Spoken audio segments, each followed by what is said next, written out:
And that was a selection of BBS pages and retro broadcast teletext and CFAX pages, kindly provided courtesy of Brian Martin of the Night Owl BBS, which hopefully should be live right now. And if you want to, you can visit by going to nightowlbbs.dnss.net, and it's port 6400.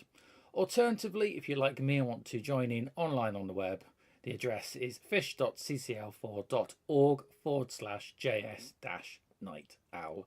And once again, a huge thank you to Brian Martin for providing us with those pages from Night Owl.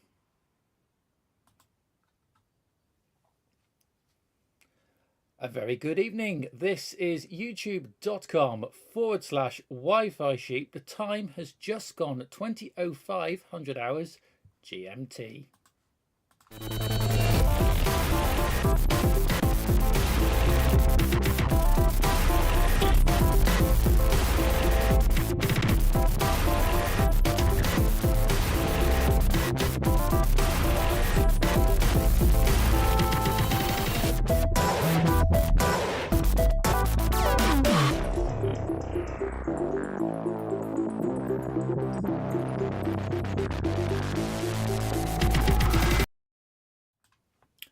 Hello, good evening, how are you doing? Very warm welcome. You are live with 8 till late from youtube.com/Wi-Fi sheep with me, Tom. And yeah, sorry for the 5-minute delay in starting. I just decided that I really wanted a cup of tea before we started this evening. As I said, once again, huge thank you to Brian Martin. Now, I've corrected the spelling, because I know the last time we were live, which was the New Year's Eve special, some of you pointed out the slight typo, which I do apologise for once again. But I will say it's been corrected, so that'll work really, really well. Anyway, how are you? Hope everyone's had a good Christmas and New Year period. What I will say is it's extremely cold right here at the moment. And it has been for the past week, I think for most of the UK. So when I was out earlier, I've had all sorts of weather-related problems this week, which we could go into. We've got time. I don't know about you, but I'm fed up of trying to drive to work and just like sliding around the place. I'm not a bad or reckless driver, and you just sort of, tootling around at 15 miles an hour sideways, and I'm just like, I am really getting fed up of this.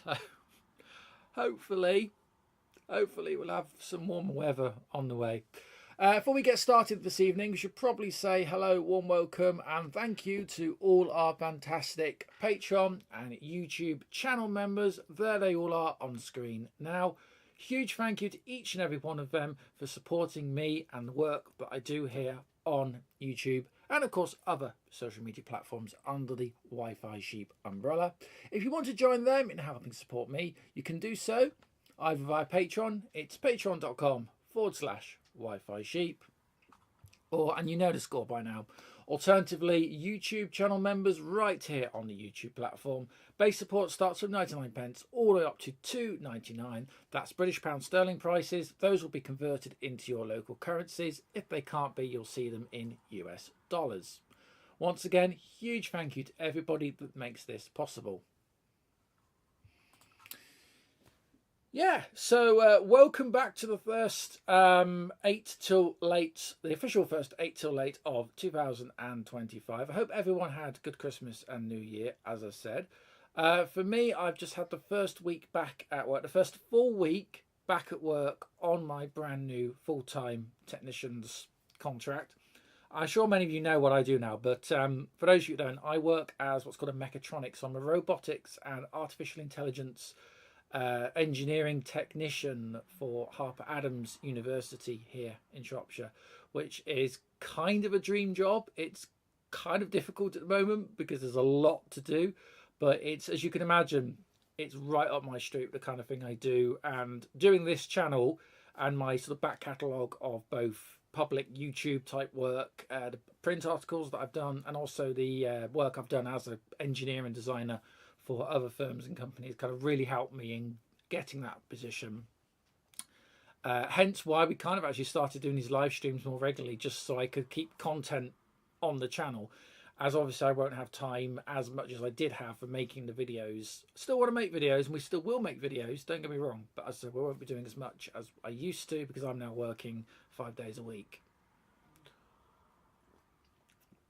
So yeah, I'm trying to think where to start, really. Quite a bit going on with me. So you might remember I said when we were last together, which was the 31st of December, 1st of January, that myself and my partner, we had just bought 2 cars. And it was really, really expensive. Well, for us, it was expensive. Oh, excuse me. Yeah, so basically, we then went to pick up the cars. There was a bit of a delay in picking them up, which meant that my partner, fiance, wasn't available. She had to do morning shift work. So I went to go and get them. And I ended up actually having to buy myself 2 cars. I mean, these are used cars, but basically I think I spent the equivalent of about £13,500 in 2 transactions. That's, I'm trying to convert that for US dollars. That's got to be for 30. Hang on, that might be getting on to sort of $22,000. That, yeah, that might be about right. The conversion's a bit off, but you get the gist. It was a lot of money. She's paid me back her half, obviously, because the cars are about £6,500–7,500 each. But they're good. They do work well. But then we had to get rid of our current cars. Now, Anna, that's my fiance, bless her, she was going to scrap hers. It was a Peugeot hatchback that basically was rusted through and wasn't going to live much longer. It needed a new clutch and everything. So she was going to dispose of it at a scrapyard, local scrapyard. But she wanted to get the tyres off it. She spent £400 just on new tyres for this thing. So she wanted tyres swapping onto the car she's just bought. So she goes up to Telford. So where Telford is the next sort of like town along from where we are. She goes to Telford to go to the scrapyard that she wanted to go to. But she went to this tyre place first to get them to swap the tyres. And one of the mechanics there apparently offered her money for the car. Now, she'd been quoted like £150 scrap value for it. So she was going to get the tyre swapped, and then she was literally going to drive it around the corner and get it scrapped. And the mechanic, or one of the employees there, actually offered her £170 for this car. And she was like, "Are you sure? Because it's scrap." And she, pure saleswoman that she is, listed all the problems with this car. You know, rotten chassis, clutch going, all sorts, leaking it, oil, all sorts. Do you really want it? And he was like, yeah. He wanted it. And I'll be honest with you, because it had a new radiator and a new exhaust pipe in it, it was, plus the scrap metal value, it was probably worth more than £170. But of course, we're not interested or have the time to break cars up to make more money out of them. That's not what we do. So. Bless her, she sold it for £170. So it wasn't scrapped. My car, I got rid of, that's why I'm a bit tired. I got rid of it earlier today. So mine was a Citroen 2013 Citroen C3, which I've had for about 15 months. And yeah, I took it down to one of these we do what we say on the tin.com website type people that have porta cabins on supermarket car parks. You know the company I'm talking about. And I booked them in, went down there. They sort of went around, kicked the tyres a bit, and went. Anyway, they offered me. What did they offer me? I should know this. They offered me for about 1,460, something like that, which was low. But it was kind of it was good enough. And I went, you know what, sod it, fine, take it, whatever. So done that. Luckily, because I disposed of it at the local supermarket, I could walk back here. So that's my old car done. And yeah, so we should be good. So I'm done playing car chess, because it's been like 2-3 weeks over Christmas of just trying to sort cars out. And I'm like, right, done, finished. So hopefully we'll be all right now, other than the bad weather and the cold. So -4 in the mornings. That's -4 Celsius. But when I talk temperature, I'm talking Celsius, not Fahrenheit. So -4 in the mornings. We've had snow, we've had ice, defrosting the car, going to work, doing a full 9 to 5 at work. -5 when I get to work. It doesn't defrost during the day. And then, I come back, and of course the poor chickens have been struggling. I've been trying to keep them warm, but, I basically got this automatic door opener. It's like a battery-powered timer door that opens the chicken coop door automatically in the mornings. And it stopped working, and Anna went down the other day, and the chickens couldn't get out because it stopped. So she had to sort of manually let them out the side door. And I've only got around to sort of fixing it today.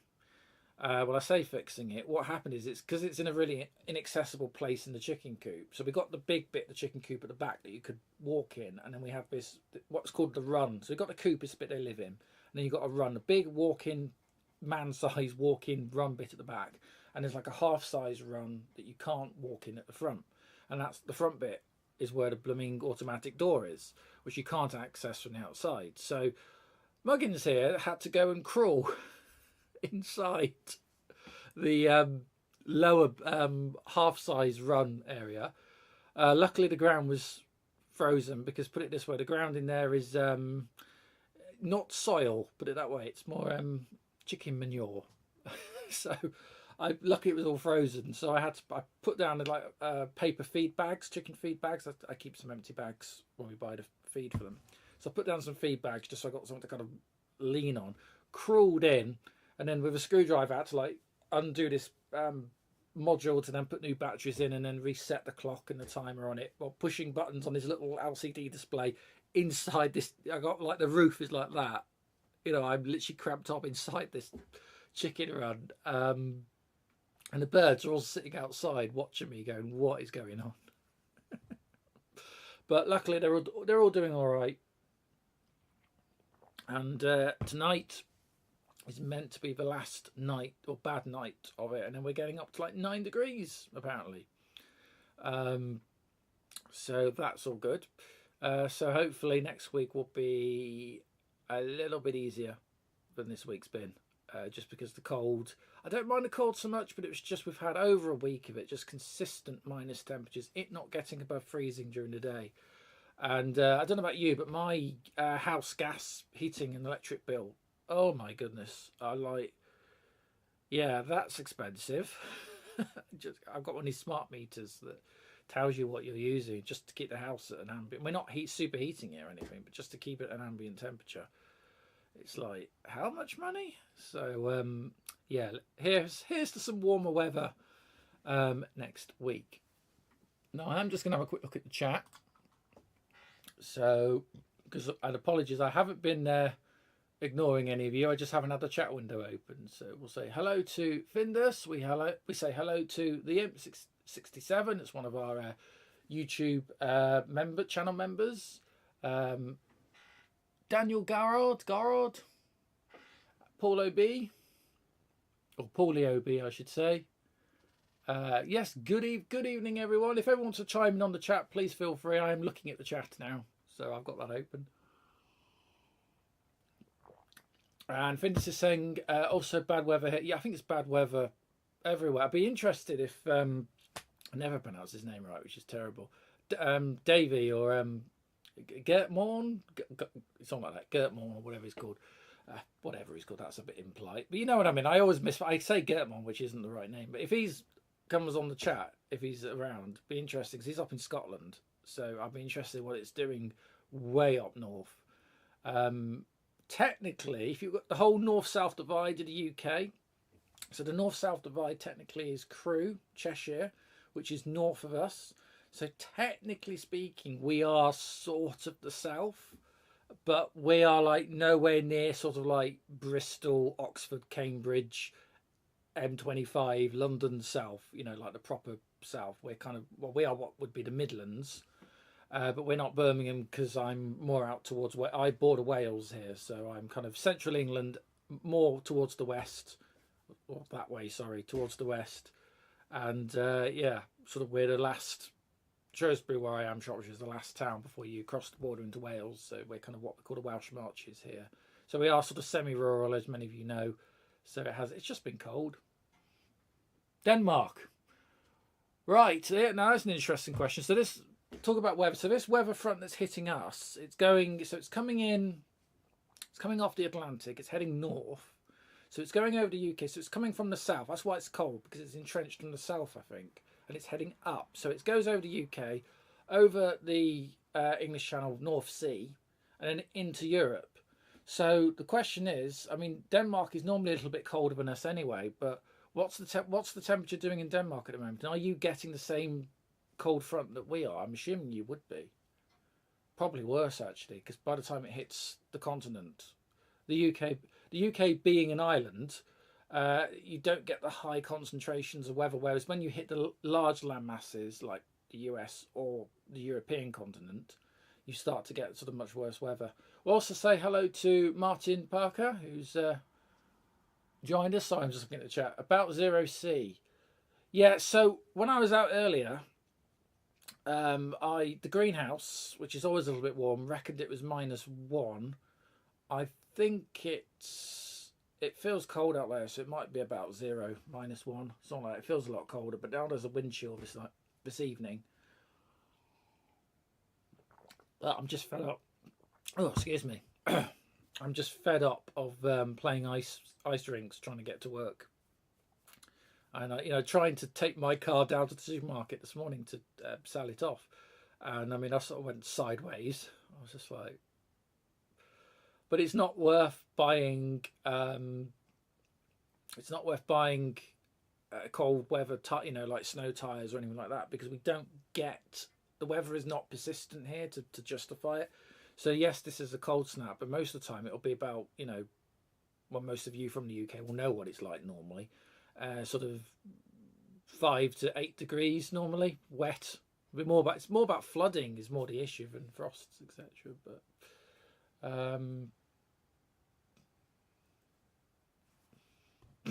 anyway, so that's where we're at. So the things I'd actually like to. Oh, Barty's saying last bit of fun in your old. Oh, please don't, don't. Right, so bit of news that cropped up recently, or very recently, and I saw it, was it 2 to 3 days ago, was Raspberry Pi announcing that they've done another another version of the 5 board with 16 gigabytes of RAM. In fact, we should be able to bring that up, so let's just have a quick look. So And that's what we're going to be looking at next, by the way. So we'll come to that in a minute. But let's just go back to, there we go. Right, Raspberry Pi. And it's down here. You've probably already seen this. So 16 gig Raspberry Pi on sale now for $120 US. Right. Interestingly, the Facebook response to this and the sort of general comments for a lot of people has actually been online with, or in line rather, with what I've been saying and I was saying when the 4 came out originally, which is that the cost is too much. People don't really care. I am struggling to see, once you start getting into this $120 price range, and the couple of commenters actually made a very valid point, which I actually completely agree with. You start getting into the kind of low end Intel mini PC type era or type, budget. And if you're going to go down that road, you need that sort of power, performance and memory, then you might as well run something that's x86 or the Windows supporting ARM chipsets and then just run Windows or, whatever or x86 Linux, whatever you're requiring.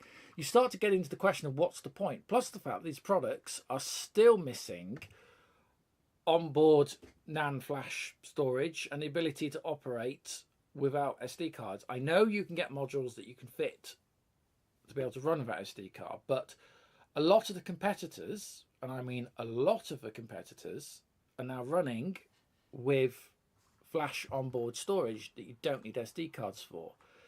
So I don't care. I've got to be totally honest with you. I just so utterly don't care. I mean, obviously the sort of the Pi diehards are just going to buy these anyway, and they'll lambast me for having a critical view on it. But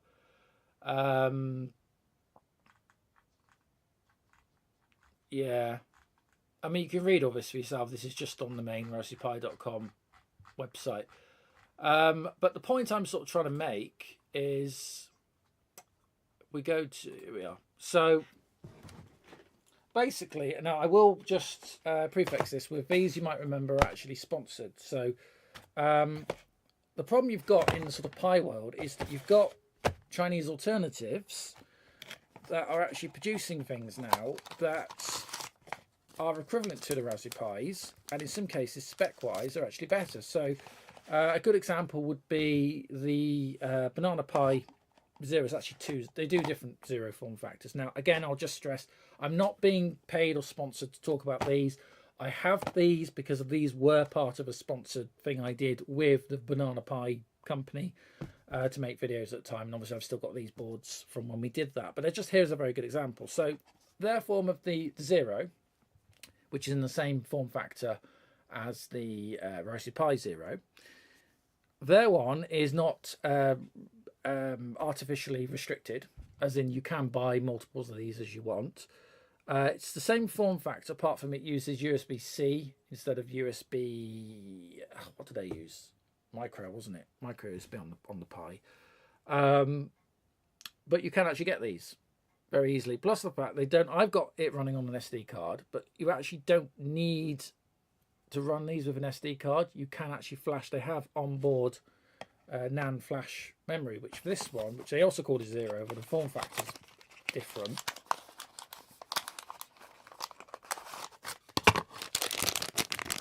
You might remember this was the first one we reviewed some time ago, actually. So this one has their port of Raspbian Linux, the Raspberry Pi Debian Linux operating system. No SD card in this one because it's actually loaded on board. So, and these are what, about 2 years old now, these two? They're not new. It was a little while ago since we did the videos. But they do, they have features that Raspberry Pi still on the 5 and 500 haven't incorporated. And a lot of people were saying about the Orange Pi products. That's my Orange Pi 800, which we'll be using in a minute.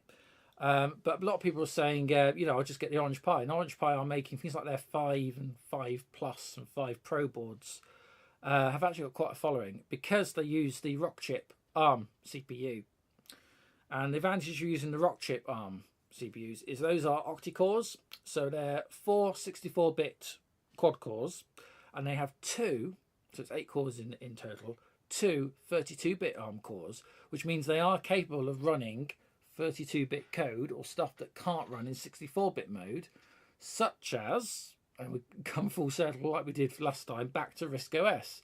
And they are, I don't have access to them unfortunately, but there are some ports of RISC OS now using the Rockchip Orange Pi boards, as opposed to Raspberry Pi, because even that operating system is just moving on and going somewhere. It needs the 32-bit architecture to continue. Pi 500 are exclusively 64-bit. These, what's the all winners? I think they're H3. Do you know? I can't remember actually. H680. Do you know what? I can't remember if these were 60. Were these 64-bit or 32? That's a good question. I can't remember. H3 was all winner H. Hang on. I'm going off on a tangent, but I'm just very curious about wanting to know what that is. Where are we? Too many buttons. Right, just bear with me. All winner H3. Right. Highly cost effective. Yes.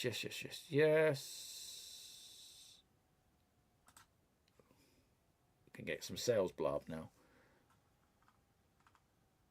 Quad core. Yep.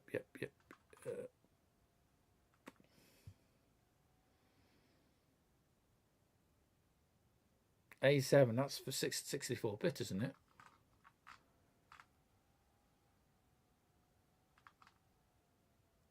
Or can it? I think they can do both 32 and 64, if I remember.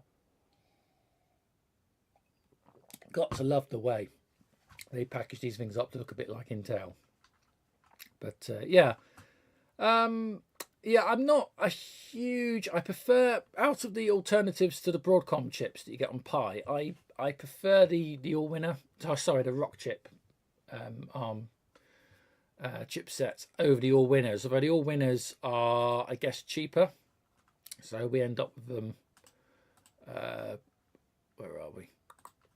So you end up with them being used on things like, I mean, nothing wrong with them. They're perfectly valid boards or processors, but you get them on exclusive things like the Banana Pi products. We also see them in. Do you remember the craze for the mini consoles, Nintendo mini consoles, the NES, SNES?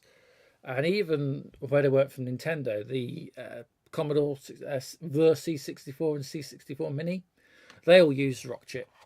Sorry, getting confused. All winner ARM CPUs, so not dissimilar to these actually. But yeah. So I mean, my point is that Raspberry Pi really do need to step up the game, really, because we're just getting to a point where the only people that are actually saying really positive things, are getting really excited about the latest board with a bit of memory added, are those that have either been paid or influenced by Raspberry Pi to do so, or those that are just the fanboys or girls, and those that basically, you know, Raspberry Pi could release the Raspberry Pi turd and they'd still absolutely love it, and you point out, you know, it's a Calpat with a Pi badge on it, and they'd still shoot you down in flames for how dare you say such a thing. And that's the problem. You get to a point with Pi Foundation, they can just print money literally, but they're not innovating anymore. It's not, the costs are going up and up and up. It's not that exciting. Don't get me wrong, the 400, fantastic product, even though I had some reservations, but you know, we went with it. And the Zeros, I've got a Zero, there we are, the original Raspberry Pi Zeros. Mine's actually some bits added, but basically absolutely fantastic boards, these. And I can remember generally being really, really excited back in 2014 when these came out. Still am, but I just wish we could get them. We're meant to be able to get them in better supplies, and that just hasn't happened. It's still limited to one per customer. And I thought we were promised that the supply limitations, artificial scarcities, were going to end, so we could actually use those. But hey ho. Right, let's put those away. Okay, so next stop this evening. So as I mentioned at the beginning, I've been back at work for the first full week this week, and we've been doing inventory cleaning out, and there's quite a few things potentially going for scrap, i.e. in the bin very shortly. One of them, I borrowed it to bring back to show you, but I don't think it'll be going back. But if work want it back, if you're watching, then just say and I will bring it back. But for you, I have this. Who remembers these? Anybody? Intel Galileo. So this was Intel's attempt at a single board maker computer. I wasn't saying microcontroller, but it's not quite. I don't think they were quite sure what this was meant to be. I remember these in these boxes in the shops when MacLeod, the electronics store here in the UK, was trading. They were a bit like Radio Shack. They did a very similar thing to Tandy Radio Shack. And I remember these actually being on the shelves. I mean, the company's long gone now, and you had Raspberry Pi, you had the original branded Arduino, and then you have these. And these, I mean, everything in MacLeod cost a bomb. And I forget these were really expensive. But at the time, I didn't quite get what these were meant to be. So we'll do a little unboxing. This is off the carousel at work. So here it says, what will you make? We've got a lot of these, and no one ever made anything with them. So, and then underneath we've got this power supply. Apparently, we're actually still paying for the pack testing, which is the legal requirement for the plugs for things that we're not using, which is absolutely insane. And you've got all the different adapters. So let's just take that to the side.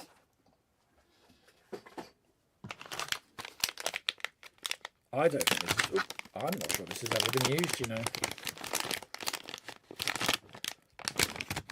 So here it is.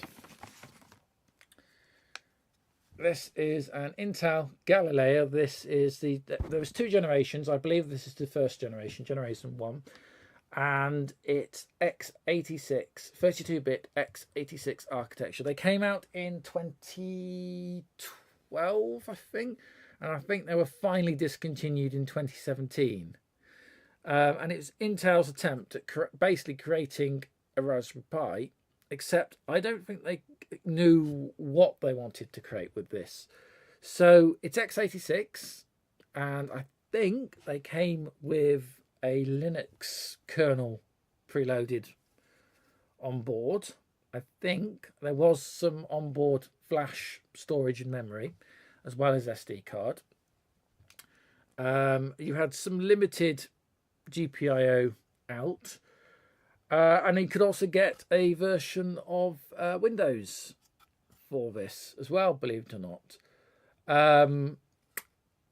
The problem with this is, and probably why these died a death, is there's no video out.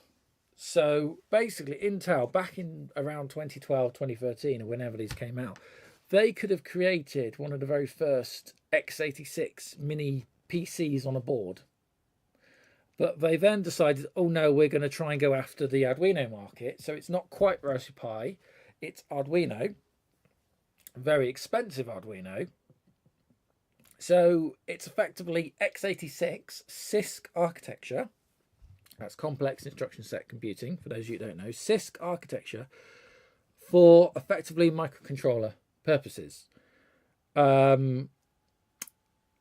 So basically no one got it. They were very expensive. They upgraded to a generation 2, which still had the same flaw of not having any kind of video out on it.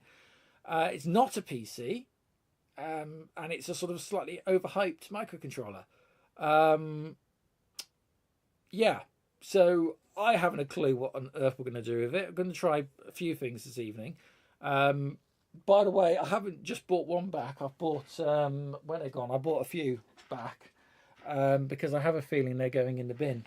Um, but yeah, so we'll try powering up and see what happens. Now, that's why I had. We go back to our websites. That is why I was looking up the Intel Galileo boards. So it's the Intel Quark X 1000 400 megahertz. So yeah, that's do you know what? That's actually quite slow. You think the original Raspberry Pi? Where's my original Raspberry Pi? Hang on. So that's my original Pi. That's 700 megahertz default clock. So that's only running at 400 megahertz. So I suppose in microcontroller terms, when you think about what was on the market from Arduino at this time, it was the AVR 16 to 20 megahertz chipsets. So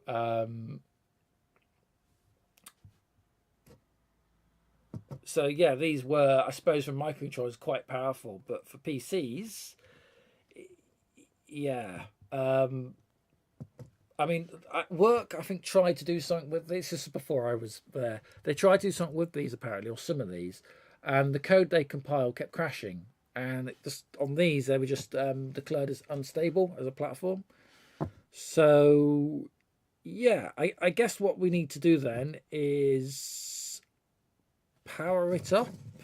I guess USB client, USB head. So it's one. Just show you this quick. So you've got two micro USBs.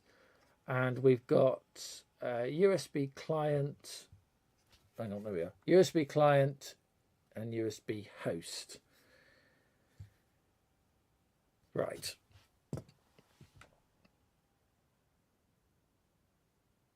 So, okay, fine. So I thought what we might do is we'll plug into.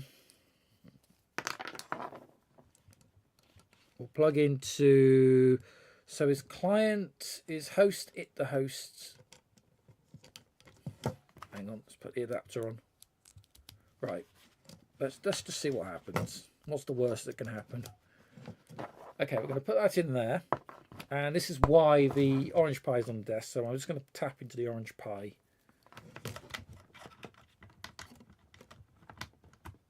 Okay. Okay, we've got a green light. We've got some power. So something has happened. Now, let's go over to the Orange Pi itself so you can see, which is having a little nervous breakdown at the moment about something. Right, so I've got Arduino IDE open. I just want to use the serial monitor.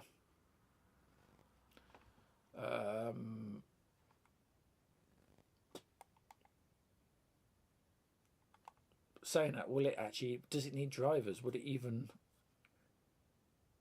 Yeah, that's interesting.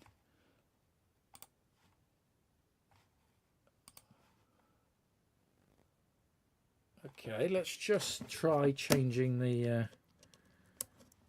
I'm hoping we can just see it as a generic thing on the port, so... That's interesting.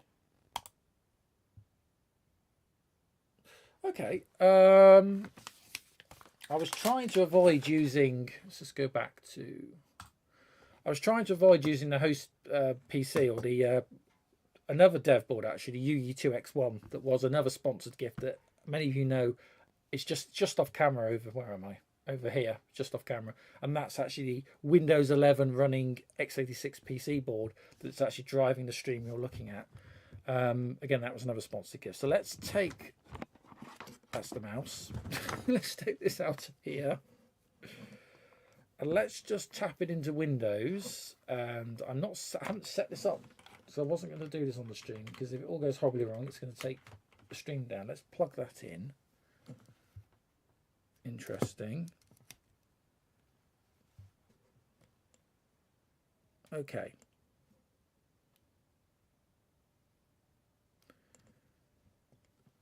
So that does that.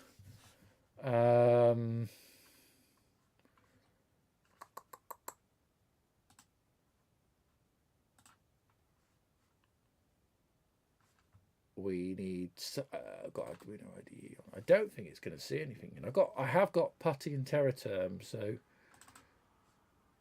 but just bear with me a minute because I haven't got them fed through, so you can see what I'm doing. Just give me a moment.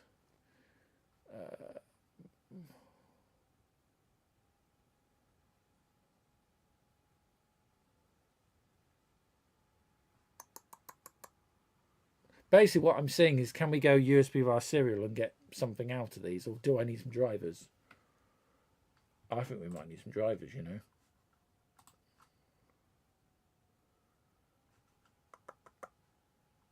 Drivers might be an idea. Yeah. So we go back to the website.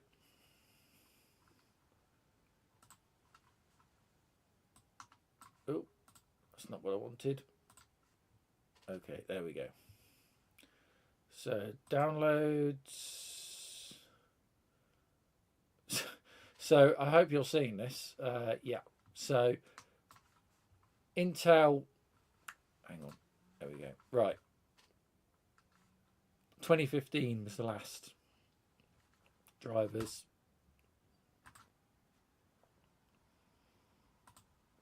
Can I download that?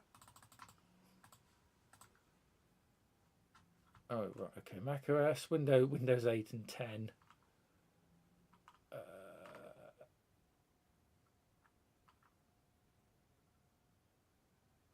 Windows serial drivers. Possibly that one then. Let's install software live on the machine. What, Linux? Right, I'm just going to install live on the PC. Hang on, I need to. What on earth? Okay. Right, hang on. Because you need to see this, so just bear with me. So if we just do.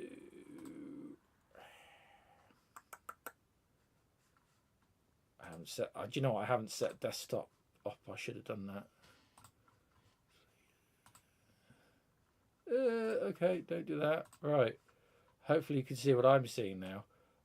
So I've literally just downloaded this, and there it is. Setup information, and it's just opened this notepad file. Okay.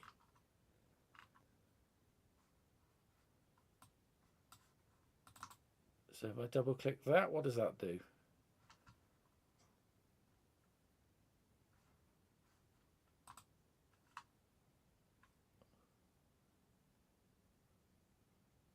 Okay, I have no idea what that's done. It's not quite done what I thought it was going to, being very honest with you. So, oops, sorry about that. Let's just, there we go. Yeah, okay. But I don't think it's reading it as anything I can.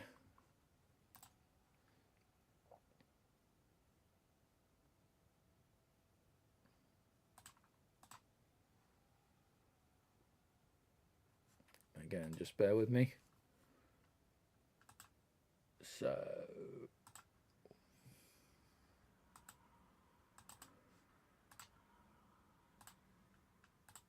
There we go. Hopefully you can see the Arduino IDE. There we are. Right. So.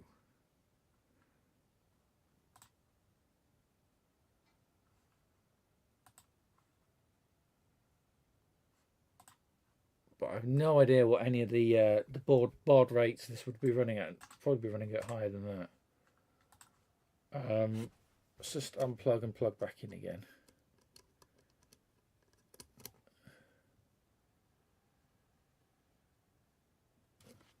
See if we get any. Yeah, I haven't got any information on these to know what.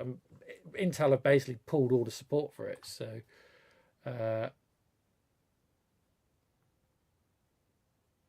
So Martin asking question: can it actually be powered from the USB? Well, what I'm going off. Good question. So the barrel jack is we have got power supplies for it.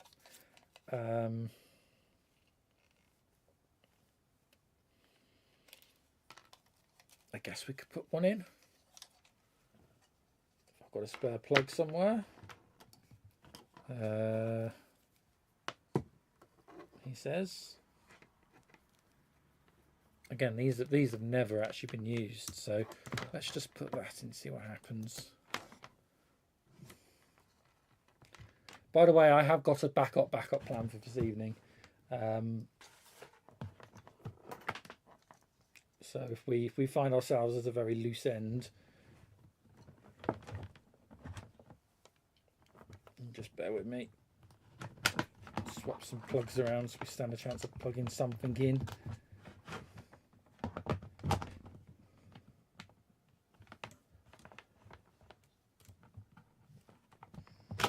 Right, let's pop that into there. Okay, right, so USB is in. More lights will come on. Okay, good call, Martin. Yeah, I think you might have been right. Okay, so I don't even know what's on this, so I don't know what we're actually looking for.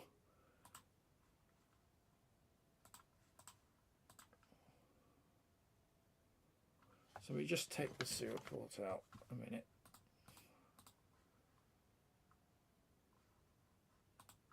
Because what it's not reading as anything, which is the issue, so Windows isn't seeing it.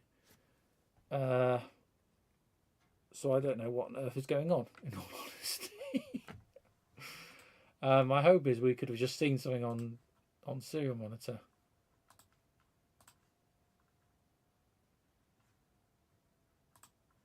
And then I said I haven't a clue what the baud rate would be, but I was just hoping we might have got something springing into life. But yeah, so it's another one of those I need to kind of read up on to see if it's really worth doing anything with. But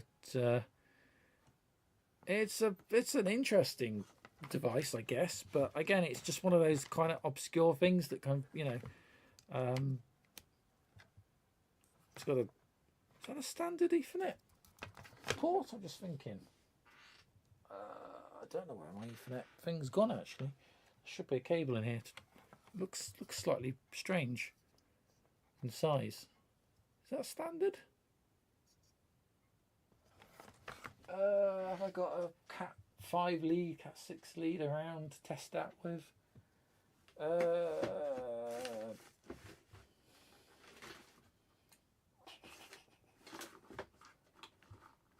What's that? No. I'm not doing one of those streams where I just rummage around again trying to find stuff. So, yeah.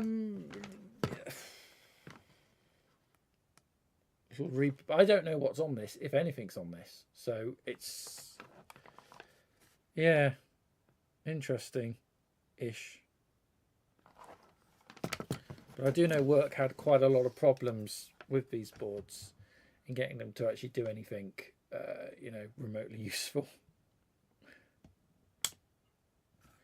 But I haven't just got one. That's the thing. I've got quite a few actually, and I've been looking at on eBay at the prices for them. If we go back to, let's just go back to eBay. So let's have a quick look on eBay.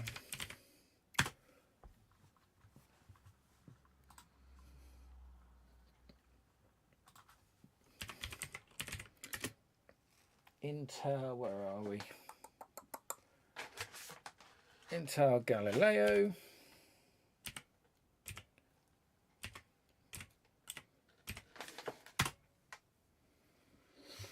Yeah. So it turns out, oh, that's what I need. Getting started. Oh, is that worth buying? £4? That might be worth buying. But yeah, I don't think I'm getting rich anytime soon, people, I'm afraid. I mean, there's one in Ireland at 50 quid, but yeah. So, I mean, yeah, £20. I would say that's possibly what we've got. It certainly looks like it to me. Hang on, wrong way around. Yeah, there we are. That's what I say I think we've got. Yeah.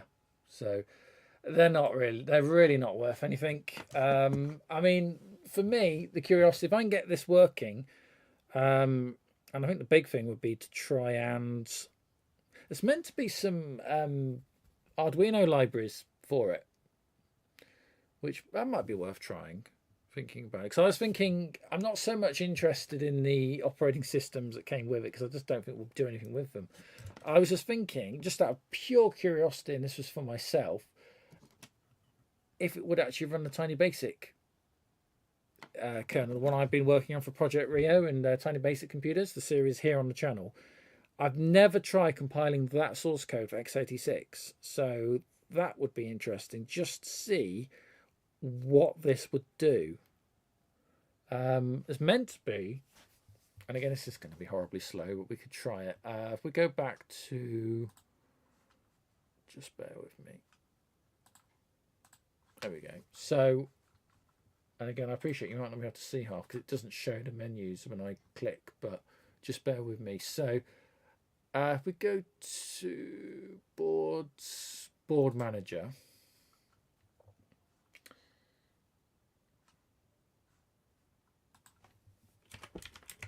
Intel.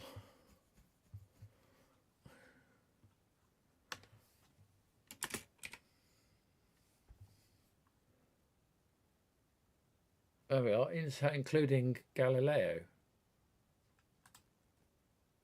More info. No, it's just gone straight through to the web browser.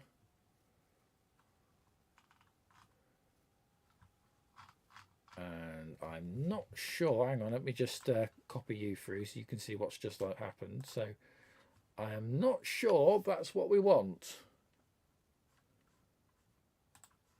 Really?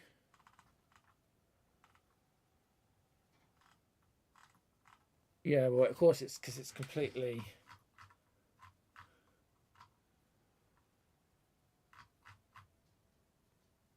Well, you know what? We could install it and see what it does, I guess. I mean, that wouldn't hurt.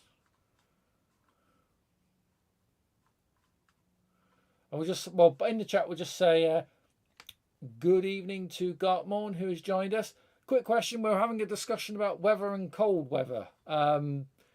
What is it like up in Scotland at the moment? Because here it's been freezing all week and it hasn't really got above 0 degrees C today. So I'm just curious as to what the weather is. Weather chat this week. Also, hello to Brian Martin, who I mentioned, who I corrected the spelling of and mentioned, who supplies us with the BBS pages. So thank you for the latest one as well that we shared earlier this evening. Right, back to this then. So, right, okay. So,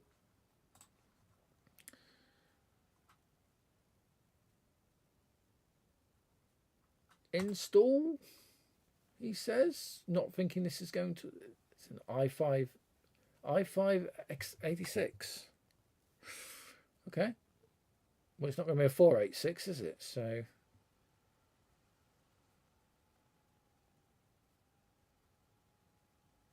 I don't know if you're picking up the sound of that, but the poor little fan on the UE2X1 is whirring away trying to do all this. Like I said, I really would ideally like to do is not on the streaming computer, but oh well, here we are.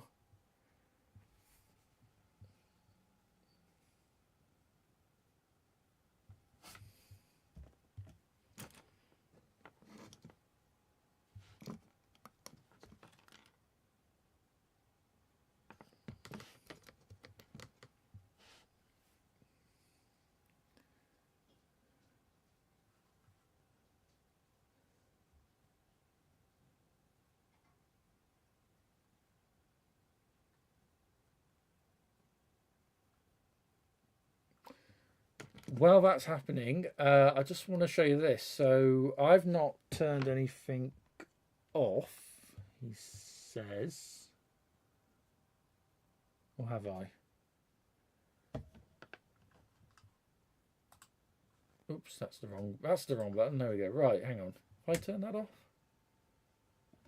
Oh yeah, there we are. Okay, so we are running again. Okay, so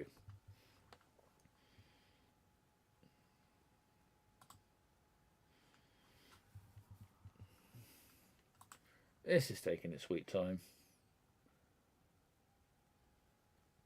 Right, so now we're installed. Boards, Intel Galileo. Okay. I was going to say, I'm still not seeing it on the COM ports, but let's actually plug it in. That might help. Maybe it's going to install some drivers for us.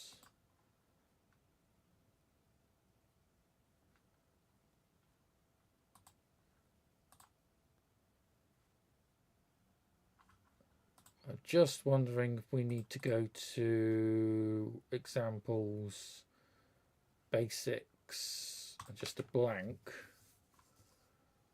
I need to close that, and I need to show you the blank, so just a moment.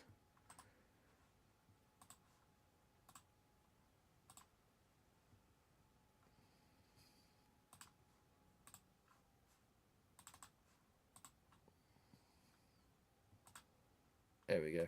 Right, so there's the blank. Okay.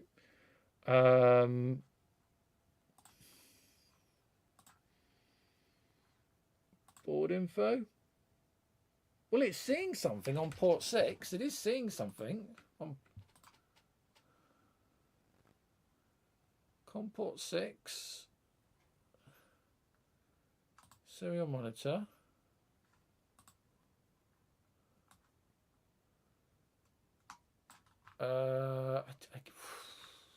What to run it at, really? Let's just do a reboot. A little button here, it says reboot. Again, it could be blank. Reset.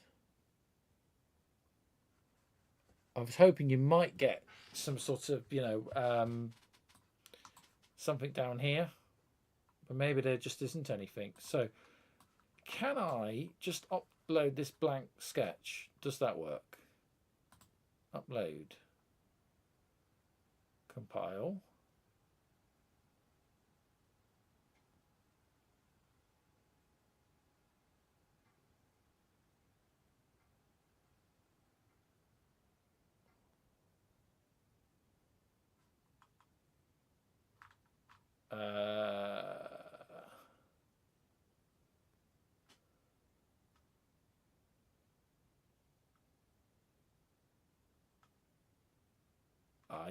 That red normally means bad.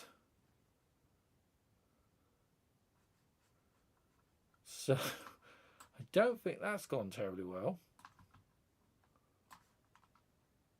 Deleting existing sketch on target. So this one might have been used for something, which is maybe why there isn't a Linux on it, possibly.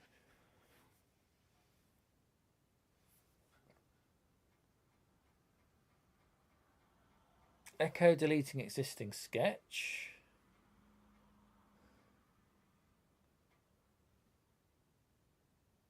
Okay.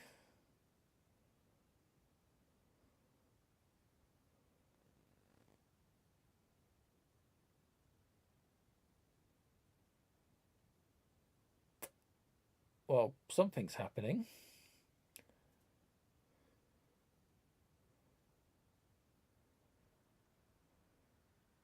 If we could get this to run, I'm trying to think, could we like run a simple software serial, not software serial,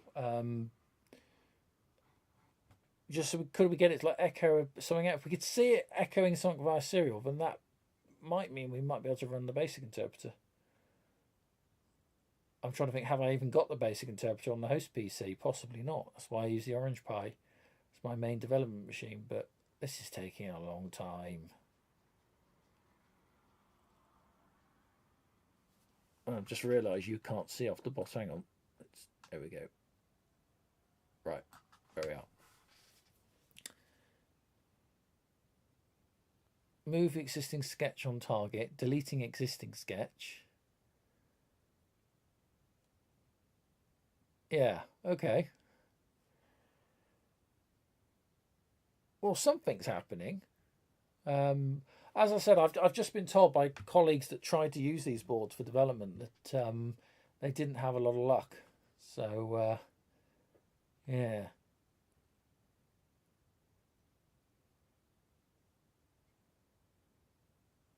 Is that? Do you know what? Should we just leave that to run for a little bit? Just we'll come back to it if it does anything. But yeah, so I've got a fair few of these. So they're not really worth anything. If I can make something out of them, I guess. Failing that, if anyone would like one,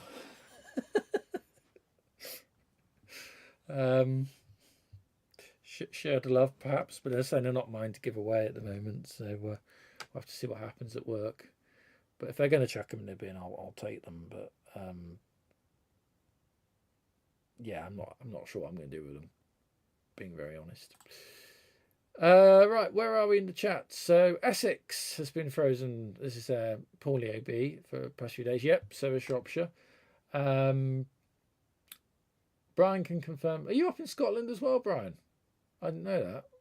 I thought you were Essex way for some reason. I don't know why. Ice-Skate, yep. And Gartmorn, that's it, not Gertmorn. Gartmorn, about -1 at present. I think it's about the same here. Not much snow here. No snow here. Apparently there is snow up in neighbouring Staffordshire, up on the Staffordshire moorlands. It is snowy, according to my mother, who is up there. Right, I don't think this is doing anything. I was sort of hoping we could just sort of upload it and treat it like a Arduino, if you know what I mean. It might do something, but it seems a bit stuck. Anyway, so all right. I'll tell you what has broken. My cameras are frozen. Is that camera working? Yes, but we've lost camera 1, which happens, and this is why you don't use your streaming PC for doing stuff like this, because there's too much on the data bus, and yeah. So my camera has yeah. There's a lot going on. There we are. There's a lot going on the data bus at the moment, so we might need to stop what we're doing. I don't think that's going anywhere. I don't know about you, but I'm going to cancel because I think we've just got stuck. So I'm going to take this off just because I haven't got the bandwidth. This is the one thing I have with these. I'm pushing the X1 board quite something actually to be doing what it's doing, and I think it's just pushing it. Am I back? I am not back yet, so let's just reassert myself. That's not good. That's not good. We've hit a technical glitch this evening.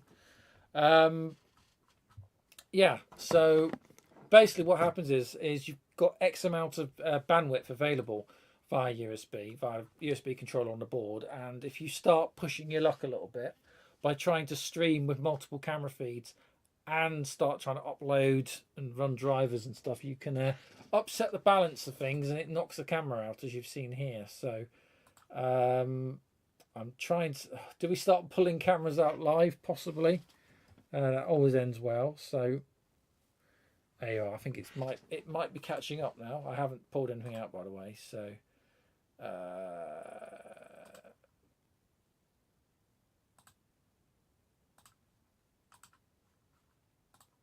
yeah, oh dear, I think we've hit a snag this evening. This has been working so well of late, and then I've pushed my luck this evening, and now I'm paying for it. So let's just see if we take the camera out, pop us back in.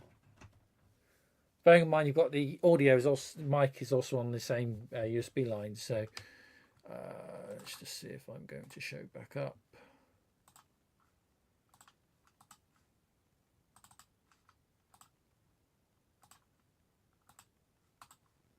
Oh dear, I am not. And do you know what? I've lost both cameras now. That's awkward. Okay, so you can hear me, but now you can't. That camera, that image you're seeing is now not live. Oh dear.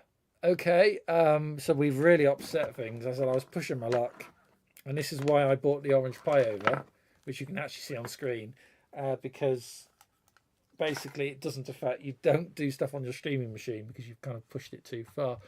Right, what I'm going to try and do is keep the stream going if I can.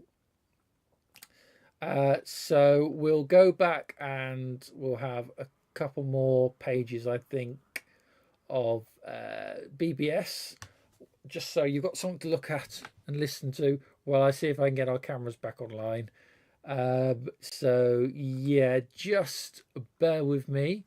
Yeah, it's a long time since we've had a major technical breakdown, actually, and it's my own fault. So yeah, all I can say is apologies, and we'll be right back when I've hopefully got this sorted. So just bear with me.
And a very warm welcome back. Apologies about that. We've now finally got myself back online again. So, hello, there I am. Right, yes. So basically, as I explained, what happened is if you load too much on the USB chip, the bus, basically it can't cope and you start losing things like your video stream. So luckily, I was able to reconnect whilst we're still actually broadcasting live. So I think everything is now, yeah, working. So, phew, okay.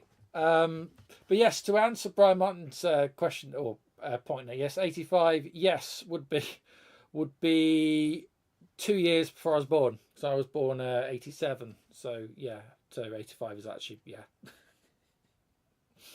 Yeah. Hence, I think when I was at the Cambridge show, I was still, and I have always been, one of the youngest.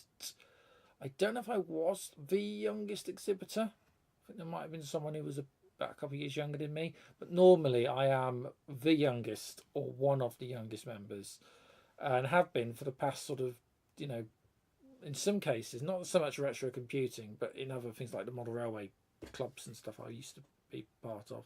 You do sort of 10, 20, 10, 15, 20 years, and you're still the youngest person there, you know.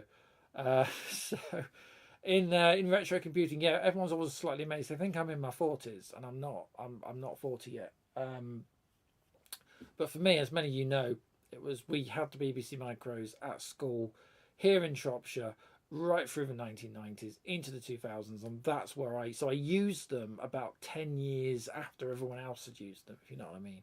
So I did have genuine 8-bit experience of using computers actually in the field that were 8-bit machines, just in a completely different decade during the 90s, not the 80s. So hence that's my connection.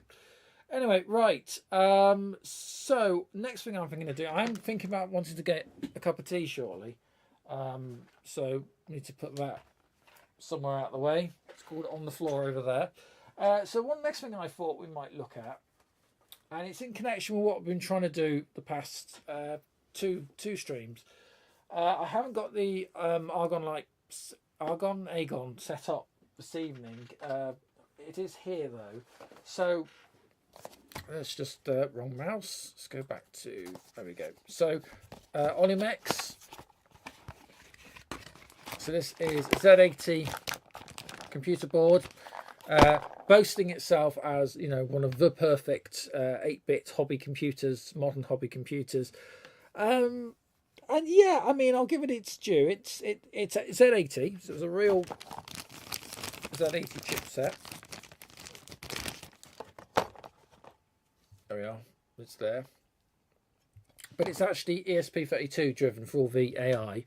And it runs the Z80 port of BBC Basic, which, yeah, does seem to sort of work. The issues we were having is when we tried to run BBC Basic programs that I'd created for, let's say, the BBC Micro, or tried it on RISC OS on the Raspberry Pi, we were getting totally different results to what we were getting on here.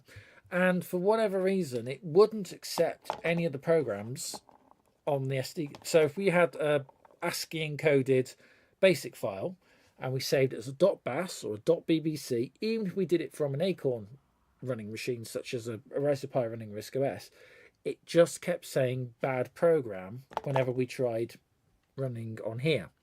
So I wasn't able to try a lot of the programs that I had created or got hold of because I don't know at the moment if you can create programs on another machine, save them as just text files, however you might do that, and put them on this SD card and then actually run them in BASIC. And I hadn't figured that out. And to be honest with you, 10 days ago, 11 days ago, last time we were together, that's what we were trying to sort out. And I hadn't got around to looking up. I haven't read how this works properly. But I do know with my own system, feared it's extremely limited, the one we're building, those of you building a Project Ria or Tiny Basic system, the ones that actually have the SD card reader on board, you can literally make a basic file, save it as a text file with a .bas, BAS file extension, put your SD card into the system that we're building, and it will just run it because it's not tokenized. And I was expecting the same or very similar behavior with this. So I have to say I was disappointed that we didn't get that running, because I wanted to see just what the compatibility, primarily the graphics compatibility, was like with the BBC Basic running on this versus the what you'd see on the BBC Micro. Anyway, that said, and I'm just going to pop this out of the way, this led on to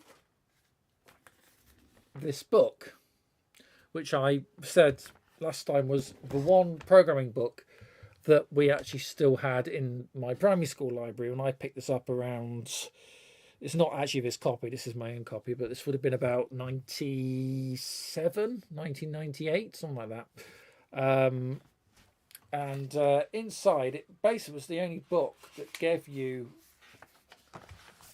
an introduction to programming the BBC Micros. So first published 89, reprint in 1993. So again, it was mainly, I don't know why we had it at a primary school level, but it was about control, and it went through the sort of the basics of computing. And it actually, the diagrams here had this brilliant breakdown of a BBC Model B and a BBC Master, the VDU, disk drive, tape drives, printers, CPU, central processor unit. It didn't go into things like 6502 or anything like that, but I like this break key. It says here, do not touch. Don't touch it. It was a really good book, and I had to go through this on my own, basically, because we weren't formally taught any of this stuff. Computer science wasn't a thing when I was at, especially primary. And actually, by the time I got to secondary, it was just Microsoft Word and Office, and that's all we did. So there was no computer science anymore. But basically, I remember from what I could sort of grasp of this, you go through these commands, and this taught me basic effectively, in a very crude roundabout way. And as a child at school, I figured this out, and it was an explosion for me of sudden this realization that you could actually program the computers. The BBC Micros we used as typewriters. I've done a feature, it's on the channel, I did a feature on Stylus, the web processor that we used. I mean, it's nostalgic for me because it's literally all we ever had. So I'm glad I've got a copy of Stylus. It wasn't a very good word processor, but it was a word processor. But the idea that you could actually write your own programs and program the BBC Micros kind of made me who I am now and what I am now. And I remember doing this and just being blown away that you could type, and it told you what to type in. And I'm being distracted because what's Brian saying? There is a night owl caller from Canada who calls in on the Argon Light with Team. Really? And a Zyrodem. All using Agon. That's interesting. I'm not saying the machine I bought is useless. Don't get me wrong. I'm just frustrated that it doesn't do what I thought it did for me. But that's very interesting. Okay, yes, we shall. You know what? I keep promising, especially people like Brian. I keep promising we're going to do some BBS stuff. BBS stuff, by the way, is a little bit before my time. I obviously remember CFAX and teletext, the analog broadcast text pages. I remember that, but I never did BBSing. I was very much a child of what we'd say the modern internet, dialing up with 26 kbps, kilobits per second. Netscape Navigator, and then we went all posh and got Netscape Communicator. So we had the internet at home in about 97 or something on dial-up, which was unheard of at the time. No school or anything around here had it, but we did have dial-up internet so I'd have been about 10, 11 years old when we first had the internet. But anyway, that's a different story. So the point I'm saying is BBSs were kind of slightly before my time, but I love the whole block graphics and the visualization of it all. So I do want to dabble with it, either with BBC Micro, but if we could do something with the Agon. You should have just called it Argon. It would have made my life so much easier. Agon. That might be cool. Yeah, do you know what? A lot of this problem with this board is me not actually reading anything or sitting down and working out what I'm doing with it. And I should do that, and I was going to do it, but I've been so busy this week. Or we could sit here and learn together. But right. But what I thought we might do is I would love, since I've got the emulators. Where are we? The emulator. There we are. Which is running. It's still running the pages of BBS at the moment. So this is actually BBEM running on the PC in the background. So what I thought I might do is I kind of need to get a drink of water or something and have a cup of tea alongside. My mouth's gone very dry. I would love just to perhaps spend a little bit of time. We'll just go through some of these exercises because I've not typed a lot of this in in 25 years, 20, hang on, where are we? Yeah, 25 years or so. So it might be kind of cool just to go, if it's okay with everyone, we might just go through a few things, because this for me is very, very nostalgic. So it might be quite cool just to go through, see what it does. So let's go for a little break, and we'll be back in, if you give me 10, well, I say 10 minutes is probably too long, but give me 5 to 10 minutes tops, and then we'll be back, and we'll have a play with this and see what it does. So just bear with me, and I'll leave you with some BBS again from Brian, who's very kindly sent me a new BBS selection for today. So once again, thank you so much for doing that, Brian. So I'll leave you with that, and we're going to have a tea break, and I'll see you in 10.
and a very warm welcome back to everyone who is still with us. Thanks for that. I got myself another cup of tea. I just needed that. I was like,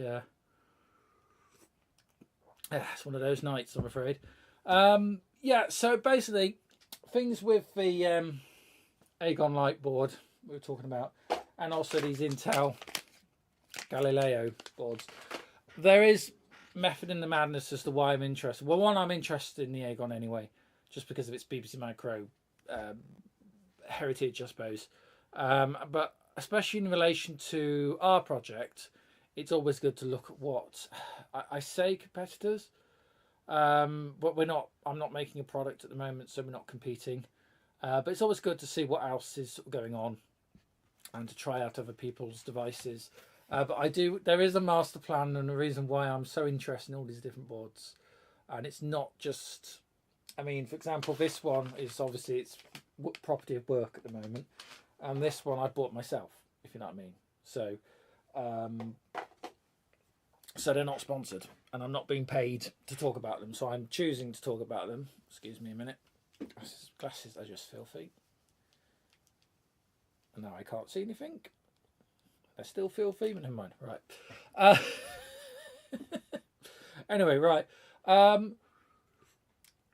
Just before we do this, I just want to do a quick update, I forgot to do it at the start, about quick channel news about what the plan is now going forward, what videos we're doing. So, obviously, as I said at the start, I'm doing these live streams because it's a bit easier for me to do these live streams at the moment than it is to do edited content. But there are some projects I would like to do and need to do as formal edited video uploads. One, because I need to edit them in such a way that makes me look remotely competent. And two, I don't want to do them live because they're a bit tricky. So the first video, obviously, I want to do is the USB-C power upgrade for the C64 Maxi. That's a must I want to get done. The other one, I literally had a dream about this, which is really sad, last night. And I'm not lying or making this up. I dreamt that I was being shown or using a Atari ST based desktop machine. I can only describe the visuals as if you ask ChatGPT or one of these chatbots to make up what it thinks an image of you know, you say I want a GEM desktop PC that's an Atari. That's kind of visually what this was like in my head. And I was just running through the GEM TOS or the operating system GUI interface on the Atari, and I was like, "Oh, this is really good." And basically, it's because I was thinking about I was going to do a follow-up video to BPI that you saw on, I think it was episode. Excuse me, I'm choking on myself here. Episode 2 of, yes, it was just before Christmas. We did a live stream here. And I showed you BPI and my favourite thing, the Thing graphical user interface. And I really want to do a formal follow-up video to that because it is such a cool platform to play with. So I think that was just a subconscious dream saying, get the hell on with it. So that'll be another video we've got coming up. And at some point, I will be talking a bit more about, I've still got them over here. And let's just put these on to, there we are. So you remember this from, I think, the first week we were back. These are the Mighty Core AVR, sorry, 8-bit chipsets that I'm experimenting with for a future or possible very soon a new tiny basic build system. So that's another thing I want to follow up on. And I do want to do something more formal when I know what I'm doing with the Aegon Light, which will be happening at some point shortly. On channel 2, want to do a model train project video, which I haven't done yet, and I also want to do some more on shortwave radio and the DXing. Remember at Christmas or the New Year's I showed you the little radio I had for Christmas, so we'll be doing a bit of shortwave DXing over on channel 2. So I'm not out of ideas. What I don't have is any time, which is the problem at the moment, but that's roughly what I've got coming up here on the channel over the next few months. That'll probably take us into, by the time I've got those videos done, we'll probably be midsummer.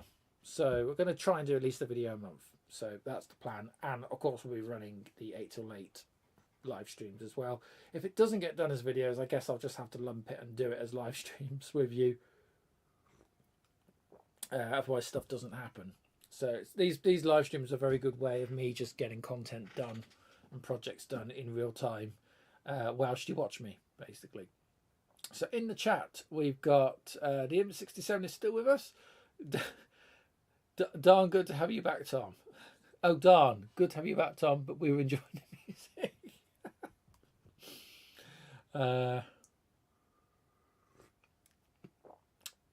And Brian was saying that term.bash should be in the Z80 Basics somewhere, I think. Oh, right. So I've got to try that. You know what? I'll look at... Brian, I mean, I don't want to put you out because you've already done such a lot, but I don't know if you just want to... if you've got the links to any of this stuff and just want to fire me an email, you don't have to. Obviously, I don't want to put you out or anything, but I'd be very interested in looking into that. We'll get the damn thing to do something interesting. Anyway, right. So, welcome back.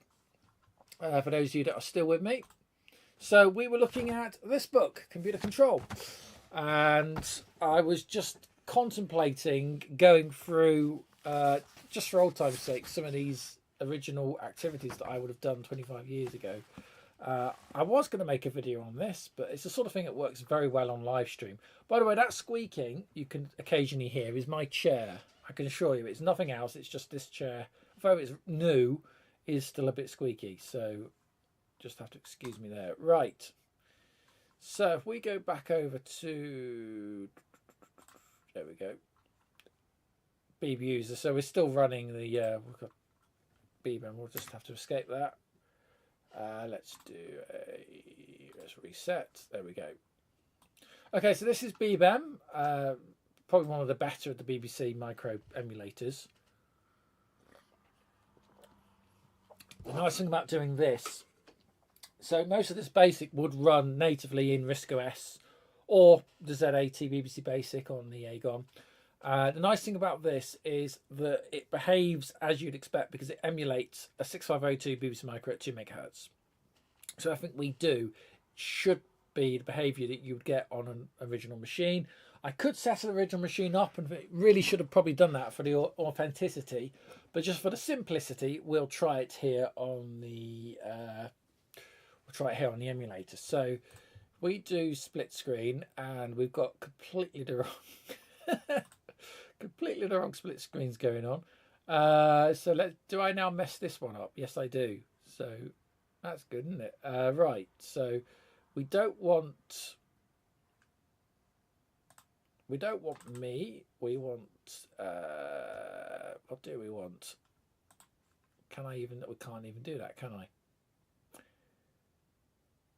No, without setting that up, that doesn't work. That's annoying. Right. Okay. So just have to bear with me then. So. So you'll just have to memorize that page. I was hoping to do I could set up a split screen, but take too long to do live. So right, so it just talks about going through some really simple activities, which I remember doing this. So you got that, but bearing in mind I knew nothing. So it said so here we go. So useful tips. So it says sort of touch a key but don't press hard. So, you say, yeah, touch a key and hold the key down. What happens? You sort of get the idea. Enter, yeah, return. We say enter now, but the BBC Micro has it branded as return. What happens? By the way, you meant to have a pen and paper and write all this down. So,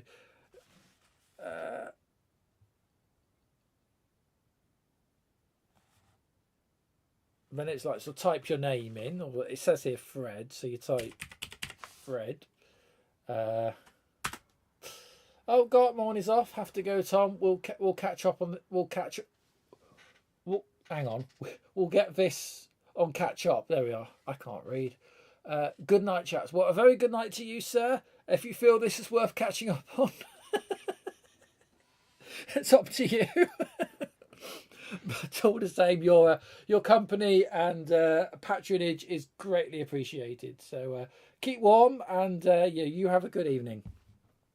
Right. So yeah. So and then basically it goes print, and then you have to do the quote marks, which will be backwards on this.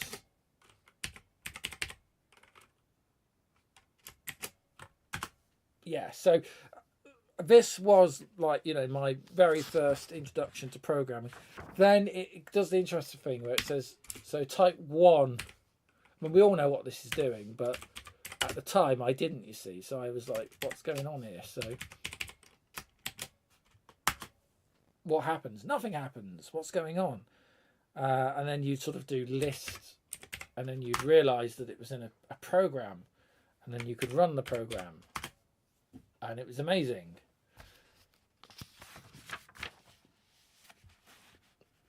And then I'll show you this page here.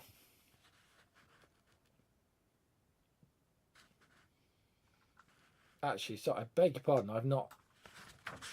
Hang on.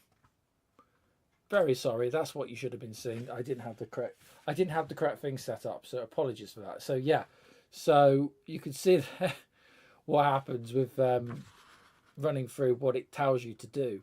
If I just show you back here in the book, so this here was my first introduction right here on this page to the world famous, you know, in this case 1, but 10 print, 20 go to 1, 30 end, and that was my first ever introduction to that type of looping program.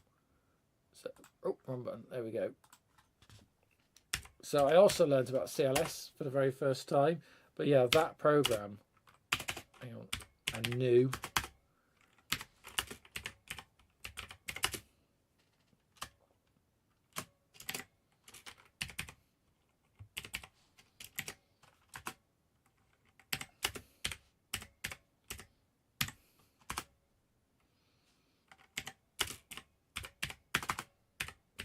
There we go. And I mean, this was just, it seems so trivial and simple now. And even back then, this was quite outdated stuff, but it was just so exciting to be able to do this and to have this sort of programmable control over the computer.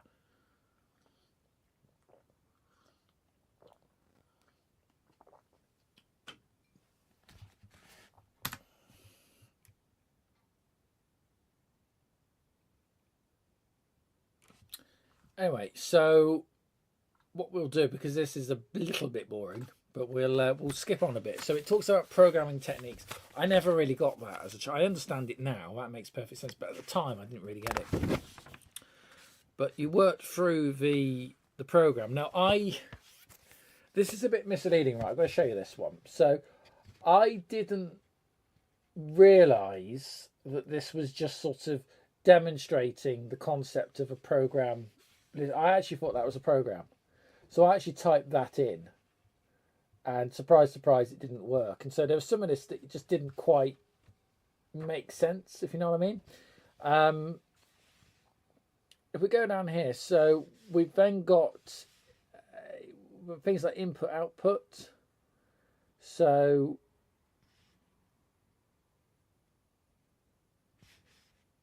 and this was slightly strange as well. So input A, input B, C equals 8. And again, this started to throw me a little bit. Why would you use input on that? That's bizarre. Let's just type that one in because I want to test this. So we'll leave. I've done it again. I've not switched you over. There we go. Right. So we'll leave 10 out. We'll just put 10 as rem. I'm not going to do the rest of it. But 20. So input A. I don't think you need input. I think you could just call. You could just call A, couldn't you? Oops. Input B.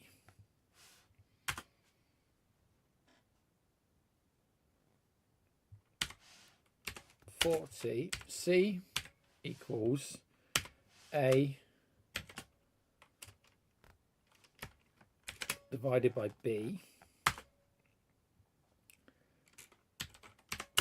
50. Oops, can't you spell print right? Print C, and then 60 end.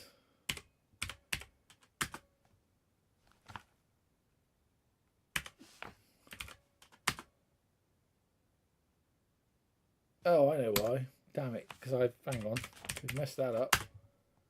I've still got the other program in. Damn it. Right. Just take those out quick. There we are. Right. Let's list that again. There we go. That could have been nasty. Right. Input. Yeah. So basically, input. I mean, TinyBase does this. So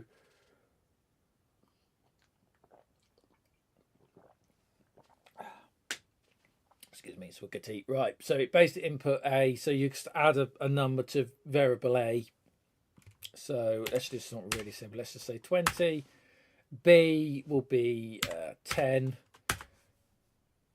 and it times that, so we get 200. So basically, it's asking if we run that again. So if I go, so it basically we can say 2 times 4 equals 8. So yeah, but I didn't get that. I remember not really understanding that when I was a child, and again, there's no one to go through this with me. So, and I kind of, in hindsight, wish I had understood that, because that could have been, that was the introduction to variables, effectively. But oh well, it is what it is.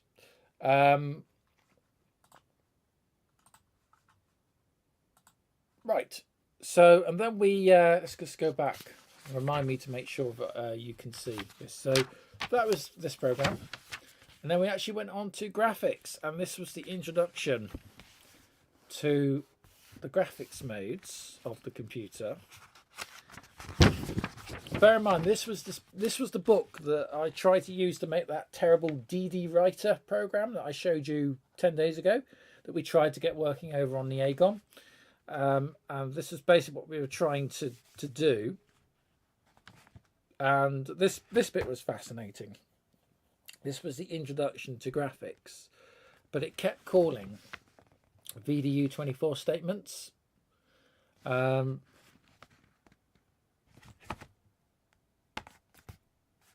we'll try this, and I'll also give you like a color table as well. So try this program. It's the introduction to mode 2. So for the very first time, and again, make sure I remember to wipe the program out. So if we just go CLS, for the very first time, I was introduced to mode 2, and it's Fat Clunky Glory. I'm going to go back to mode 7, teletext mode, BBS mode, ironically. So mode 7, if we'll go, 10, mode 2, 20, VDU 24 100, and then it goes colon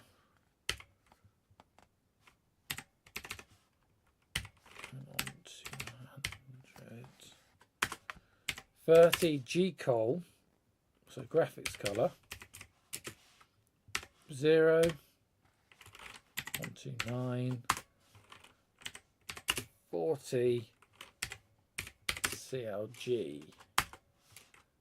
We'll just list that back. Okay. Yeah. So the BBC was capable of doing rectangles, but it didn't have a rectangle command as such.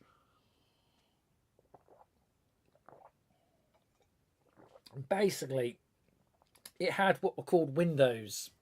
So it could draw graphics windows that then it would plot the cursor inside of. This changed. It was still there in RISC-REST, but in order not to get confused with the actual windowing GUI, which this is not, the terminology for it changed under RISC-REST. But you could change the color of the box on the screen.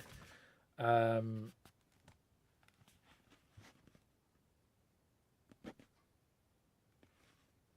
then if I go back here we are. I can specifically remember trying to get this to work. By Project Travis, says by now you should know quite a lot about controlling graphics windows, as they called them, on the screen. What I love the way the book goes. What I want you to do now, it literally says it there, is to try and improve that program to make your face, eyes, and mouth open and close. So this was a program that drew this.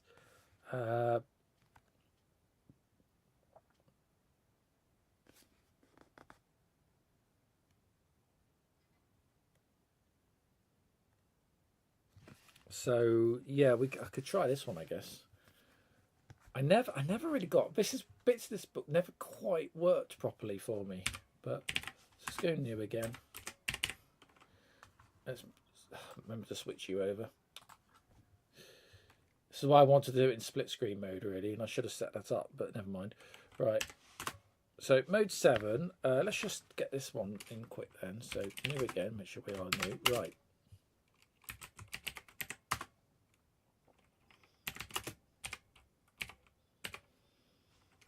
You know, in hindsight, we could try this on the Aegon, see what it does. I bet you a lot of this wouldn't work, but we could try it, maybe.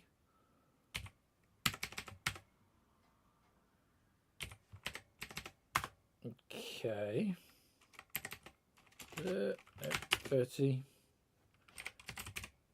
Equal 0. I will say this is one thing I did like about BBC Basic and the BBC Micro over the Commodore machines, is the graphics routines built into Basic made this particularly powerful.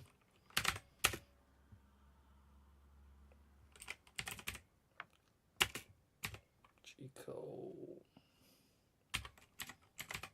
130, 60, lots of repetitive CLG, CL, you know.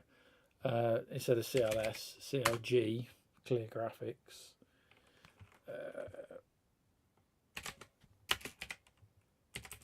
G-code 0, 131. These are all background colours.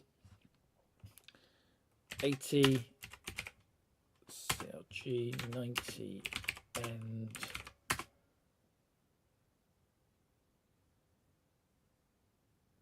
I think that behaviour, that's where we got the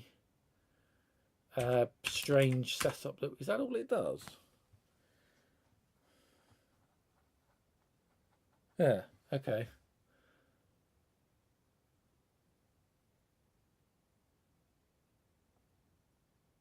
Yeah, I'd be honest with you, this was much more exciting when you're 10. It was for me.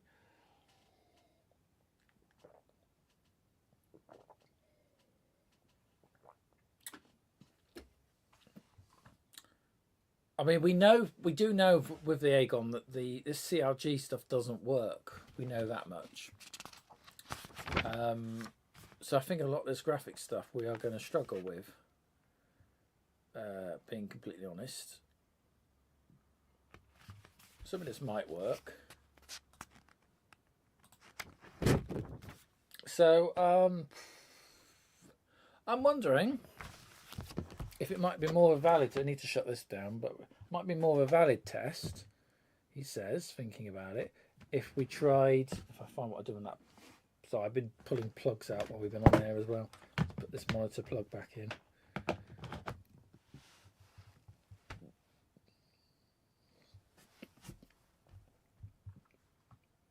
So what we need to do, what I'm wondering is, should we fire this back up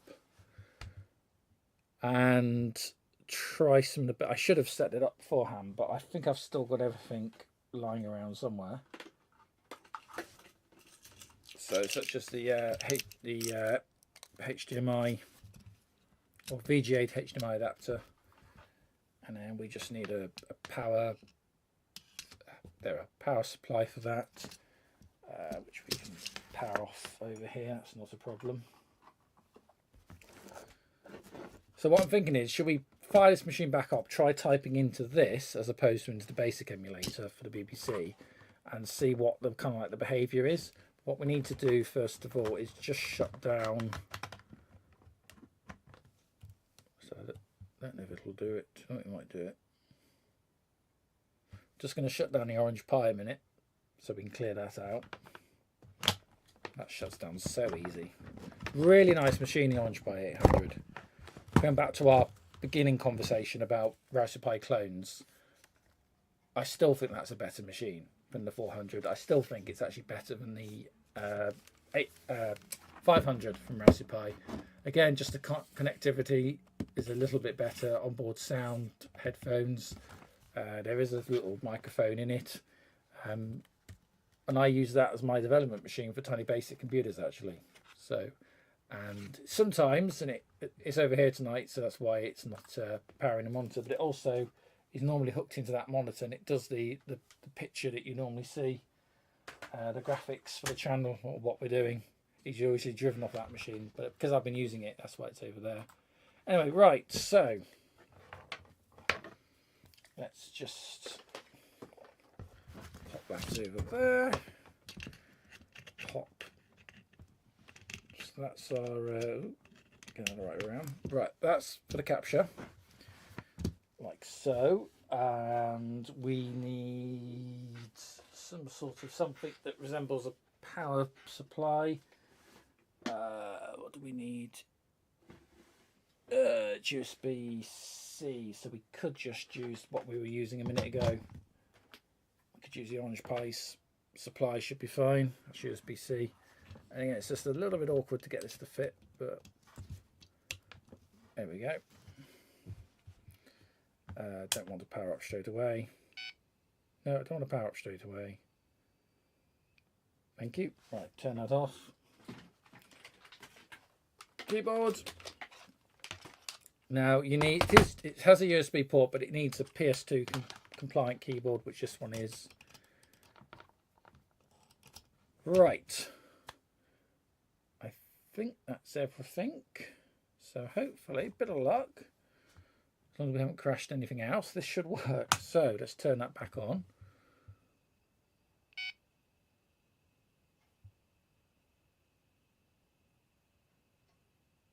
Okay, and let's see, have we got capture? No, we have not got capture. Let's try capture again. Right, come on, capture. Hey, there we go. Right, brilliant. Okay, so that wasn't too bad. So BBC Basic running on the Aegon Lite, or Aegon Lite 2 in my case. So let's go back to our book. And where are we? Okay, so let's go back to our book.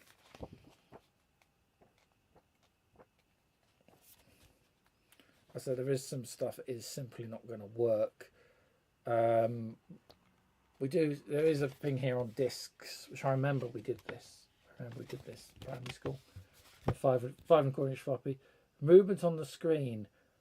I don't know if that'll work. So the Gocart Mode 2 will do something, but it won't. The VDU statements, I don't think it will. Do you know what? Let's just type it in and see what happens. Because it's all right me saying I don't think it'll work, but let's just type it in. So 10, make sure you're upper caps on this. Mode 2. 20. I don't think these VDUs. It recognizes it as valid basic, but it doesn't execute anything. So VDU 10, 10, 1000, 20, Gocart 0, 129. Don't think this is going to do anything. I am warning you ahead of time.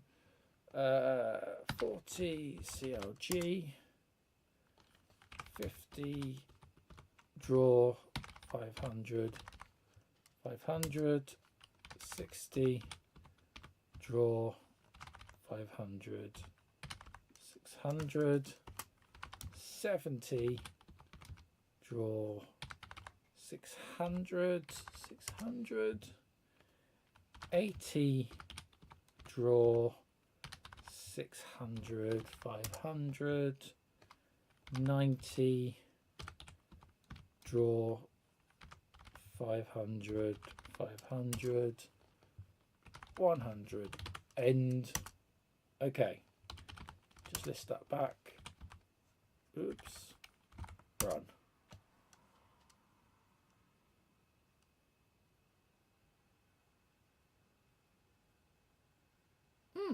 Interesting. Okay, that has actually, yeah, that is very interesting. So that's worked a lot better than I thought it would, actually. So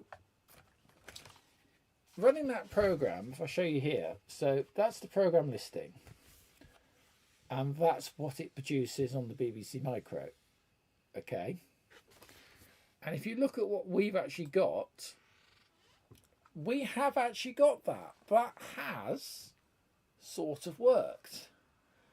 The reason it's back to front like that is that on the BBC Micro, the graphics point should be at 0000. It should be at the bottom of the screen. So if I actually say move 00, okay.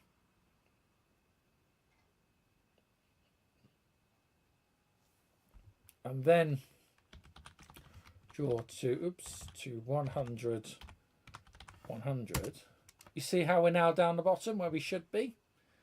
So that's actually worked a damn sight better than I thought it was going to, you know.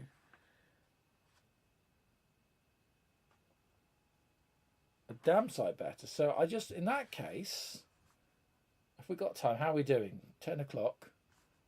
Anyone still with me? There was a few of you still with me. So if that's the case, that's interesting. What does actually work? So I never understood this face. So by now you okay, so hang on a minute.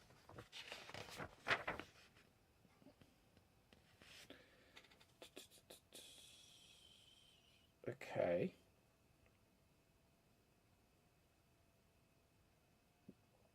If you think that you can get write a program that uses graphics windows to draw a picture of a face, remember to use the method for program. Right, so it doesn't actually give you the source code to do this.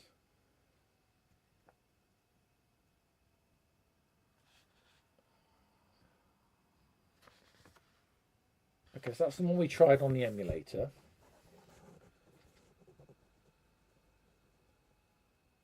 W equals increase. I don't understand why you'd use the in key statement as a delay. That just seems a bit strange. To wait for a second.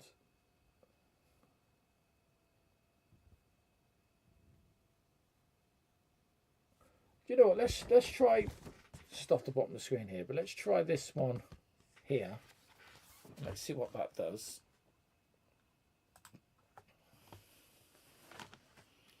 So let's just go CLS new. Okay, so mode. I mean, the mode 2 isn't quite right, but it's close enough. VDU. I'm surprised these VDU statements are actually working, you know.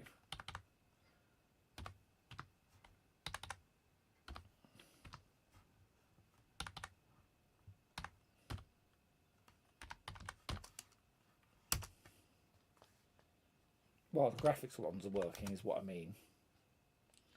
So Gocart, it's graphics color. Gocart 0, 129, 40, CLG, 50W equals in key 600. 60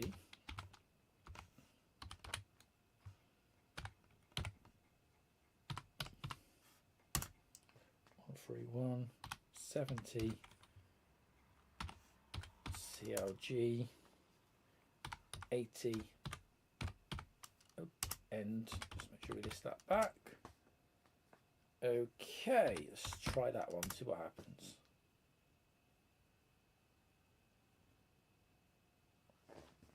Okay. Oh. Okay. Oh, I see.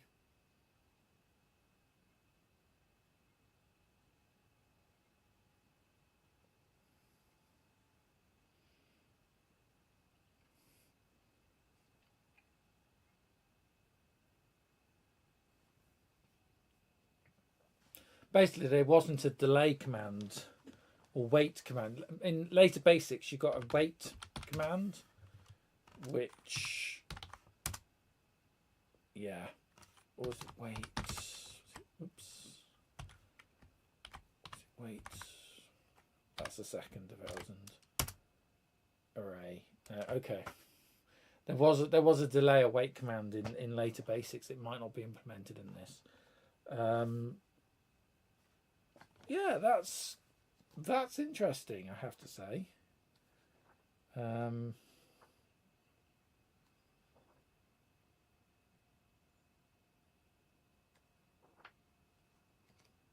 But yeah, I mean, this book has quite a lot going on in it, so it would be nice to kind of do a bit. It actually has some stuff here on. Now, obviously, we never ever did anything like this, and it was a complete. I mean, this is stuff I kind of do now, but this would have been completely inconceivable to do anything like this. We would. I never did anything like this at school at all, ever. So I remember seeing this and thinking, wow, this was just sort of beyond the comprehension to do kind of external control from BBC Micro. And it goes on into things like relays. It even has transistors. You know, and it's just ironic, really, that this is the stuff that I do all the time now, but I just wouldn't have had a clue. I mean, I kind of remember by the time we got to sort of the end of the book, it felt so out of the commercial interfaces. It just felt so out of key of anything I knew or could ascertain to. Power MOSFET, sorry. Gosh, yeah. It's ironic. This is the stuff we all play with now, at work. Yeah. Okay. Well, It's not bad, this system. I just need to get it running the basic programs without having to retype them all that I want to run. If you know what I mean, and because I'd like to see if we can get that. Should work. The Adventures of Silver Mountain. Not a particularly amazing game. It's just a text adventure, which we did feature again. A text adventure that has to have the illustrated pictures because there's no graphics. And I did get this running on the BBC Micro. We got it running on RISC OS, and we also got it running on the C64 for Commodore 64. And it would probably run on the VIC. What did it say? It would run on the VIC 20. What did it support? I forget now. Yeah, VIC 20. So it would have ran on the VIC 20, and it would have ran on the Spectrum, ironically. Electron, yes, we never tried on the Electron, but it would have ran. Yeah, so I'd like to see if that should. It's just, I mean, it ran straight. The BBC Basic version for the BBC Micro ran straight on RISC OS with no problem, and it should theoretically run straight on this without any issue if we can get it across. So I think that has to be a project to figure out why files that you save to the SD card aren't native to this, made on the machine here, why it can't read them, because that is really annoying, in all honesty.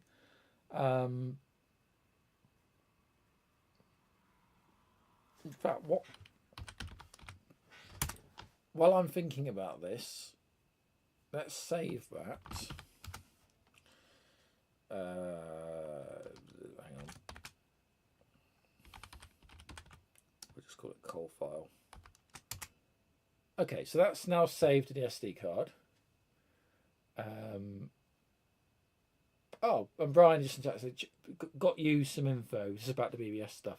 Emailing it to you know. Oh, thank you, Brian. I really appreciate that. You didn't have to go. I hate asking you for things. You go out your way there, but I really do appreciate that. Thank you very much. So, okay, back to this. So I've just saved the file, right? And we'll just power down.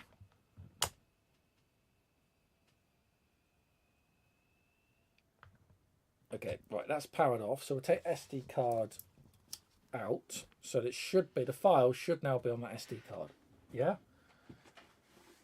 If we find my card reader. Okay, USB card reader. Pop that in. Again, I'll try not to crash the PC again and get into it. Just bear with me.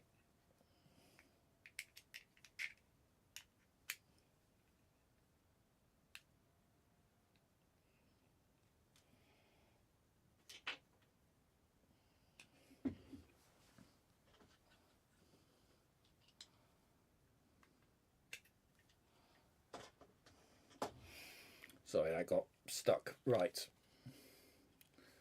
Let's just plumb that in then. And D is not accessible. The file or directory is corrupt and unreadable.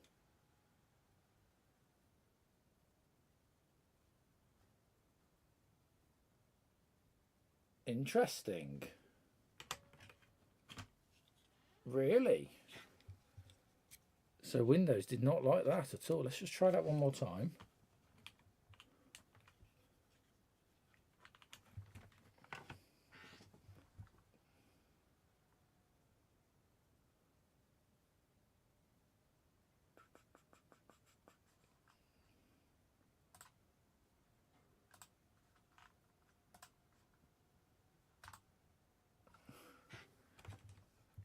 No, it's not happy at all. Okay, fine. So if I take that out, pop that back in there, power back up, beep. Okay, jolly good. And then we'll just ask to catalog the drive. Oh, it's there. And where are we? Car file BBC. Yeah, there's something not right with this at all. So hang on, caps lock, load.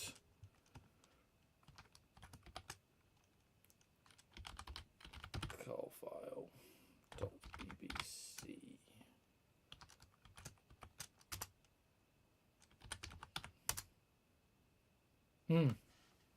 Yeah.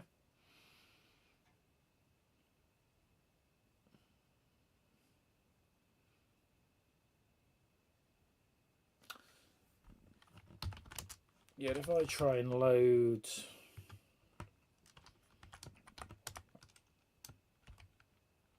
mountain .bbc, bad program.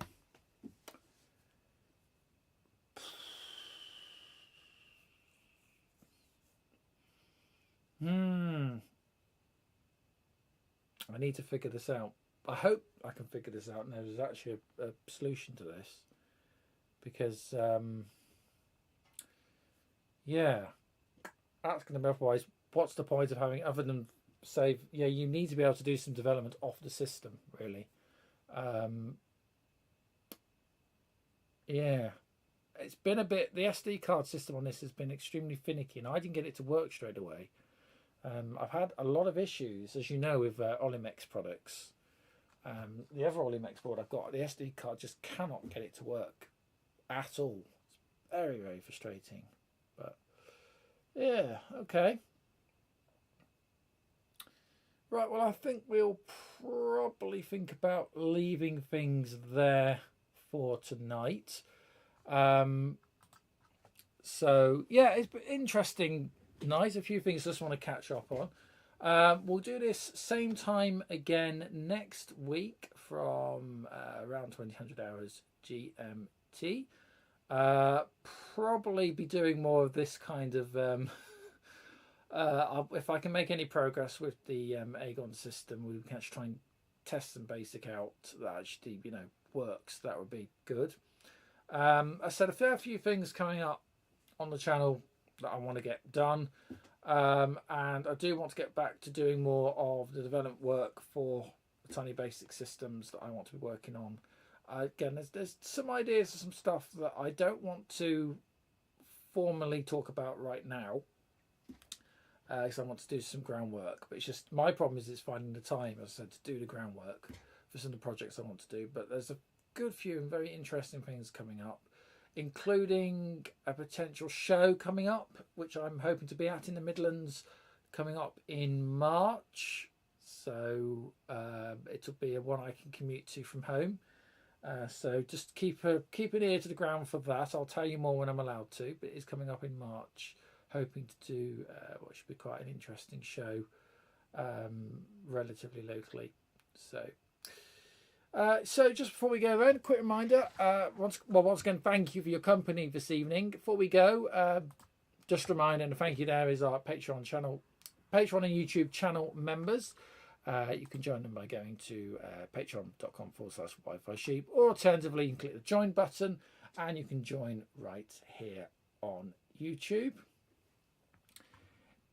If they're still going, and I've still got the Christmas graphics up, the Coco Nation podcast, if you are looking for something else techie to talk about this evening, they might, I haven't checked to see if they are now, they're streamed the same time as we do, but they tend, because they're based in North America, so they run for what will be the afternoon their time.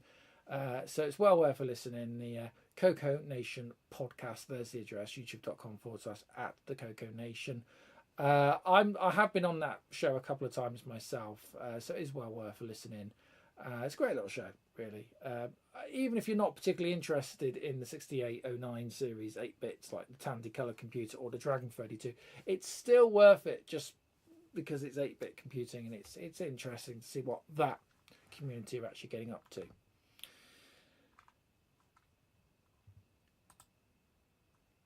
As I mentioned, I'll be back same time next week from 2000 hours GMT. Until then, from myself, Tom Williamson, and it's just me this evening here at Wi-Fi Sheep headquarters in central Shropshire. Thank you so much for your company, and may I wish you a hopefully frost-free, nearly didn't say that then, frost-free and peaceful night. Good night.